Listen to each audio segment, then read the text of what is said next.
talagang ang mga DDS style nila, pakapalan ho ng mukha, eh.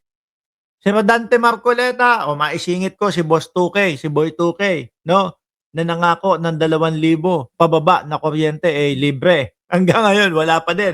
Sabi sa inyo, ang estilo ho ng mga DDS, mga kababayan, mula kay dating Pangulong Duterte, sinasabi niyan, bangag si Marcos. Meron tayong bangag na presidente. Kinabukasan paggising ng mamamayang Pilipino, biglang hawak sa pisngi. Sasabihin niyan, ay wala man ako sinabing gano'n, 'no? Hindi ko man sinabi 'yon, 'no? Antibiotic lang ang ibig ko sabihin do'n. Ang sakit sa ulo, maging DDS no'n. Bakit 'to? Sabi mo kahapon, may bangag tayong pangulo, yung mga DDS post na ng post doon sa kanilang social media. Nakita mo 'yun, 'di ba, Paulo Saison? Oh, nandiyan yung kaibigan natin na si Paulo Saison. Kita ko yung mga post ng mga DDS, bangag yung pangulo, bangag yung pangulo. Kinabukasan, hawak sa pisngi si Digong. No, kala mo masakit yung ngipin lagi. Hawak sa pisngi. Wala man akong sinabing ganun. Patayin ako ni Marcos. Biglang bawi. Napapahiya yung mga DDS. Si Marcoleta naman, there is no such as West Philippine Sea. Nagalit yung mamamayang Pilipino, kinabukasan, pangalan lang po ang ibig ko sabihin. I-give up ang KIG. Wala man akong sinabing ganun. Diba? Sanay na sanay yan. Eto naman, yung kay Bongo ho, mga kababayan, yung kay Bongo, hindi, isama na natin ang Vice Presidente. Yung Vice Presidente naman ho, mga bossing, wala man akong pinagbantaan ang buhay. Samantalang yung nung isang araw, sabi niya, may kinausap na ako. Pagka may nangyari sa akin, patayin si Bongbong Marcos, patayin si Liza Araneta Marcos, patayin si Martin Romualdez. Sanay yung mga yan.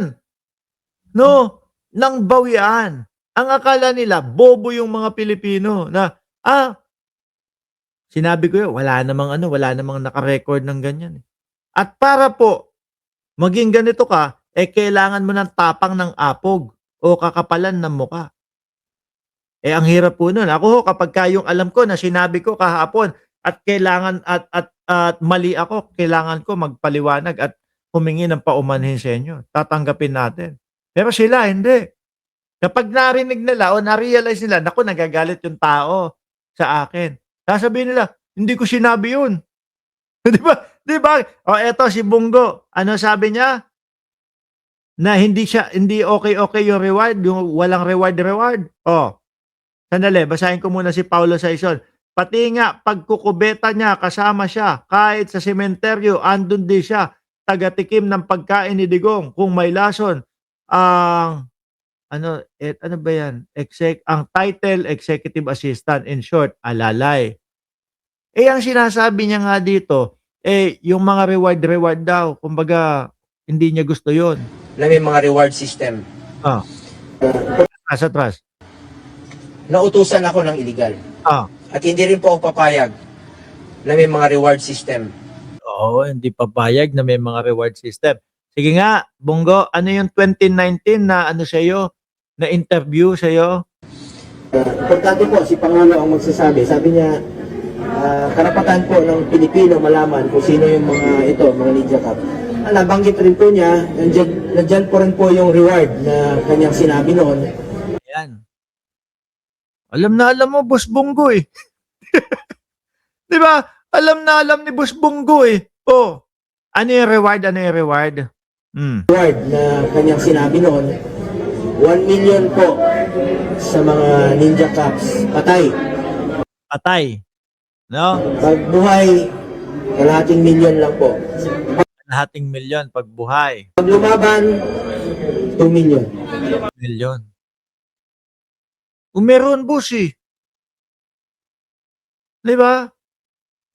Kung sakali naman po, ako ang presidente, hayop si Mark Ramos, taas ng pangarap. Hindi, ano ko lang ho. Kung sakaling ako ang presidente at yung mga pa-reward na yan, legal naman ho. No? Sasabihin sa akin ng taong bayan, Sige, legal kang lagay ng reward para diyan sa mga 'yan. Baliktad ho ang gagawin ko. Kapag kaya ang nahuli ninyo, nadala niyo sa akin ng buhay at alam natin na talagang madaming ikakanta 'yan, 2,000,000 ang makukuha niyo. 'Pag buhay, ha? Pero kapagka 'yan, patay, tapos alam natin na madaming ituturo 'yan o madaming matuturo, baka 100,000 lang ang bigay ko sa inyo, eh, o baka wala pa, eh, 'no? Kasi putol na ho dun, eh. Oh, putol na, eh. Wala ka na mahihita, eh, 'no? Kaya kumbaga, ang ginagawa mo is hinihimok mo sila na kailangan buhay yung makukuha niyo, lalo na kapagka importanteng tao upang sa gano'n, eh, 'pag nakuha natin, aalamin natin mismo kung saan nanggagaling yang mga pinapakalat nila o kung sino yung mga boss nila, 'di ba? Eh, siguro baka mga natatakot. Baka maturo yung, executive, o yung baka yung ano, yung presidential adviser ng dating Pangulong Duterte baka yun yung maituro. Kaya, sige patayin na lang, 'no? Mas maigi patay baka mamaya kami pa ituro niyan umabot pa dito yan, eh. Patayin na lang, 'di ho ba? O Busbonggo, anak ng tinapa ka, sinasabi mo, eh, wala kang kinalaman. Eto ikaw mismo nagbabalita, oh. May mga reward system na kumbaga nauudyok yung mga kapulisan na pumatay. Ganito ho, biruin niyo, kunyari may isang nahuli.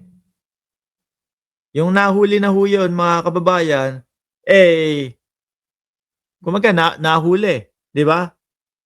Sabi ng pulis, oh, "Eh, dalawa tayo, 500,000 lang makukuha natin dito, eh." No, oo, tag 250 lang tayo, oo, ganun lang, eh.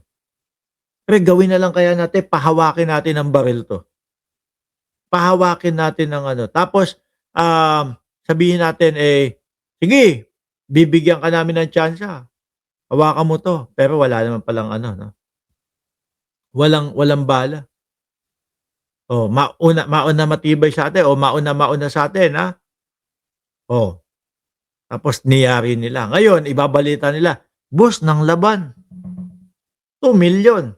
Imbis na sana buhay yung tao o yung naaresto o nakuha nila, eh, dahil nagawan nila ng paraan ng laban, mas malaki yung kukuha. Imbis na ho madaming sasabihin at madaming ituturo o makatutulong sa pagturo nung kanyang mga boss o nung mga pinanggagalingan ng lahat ng mga, illegal, eh, wala na, putol na ho dun.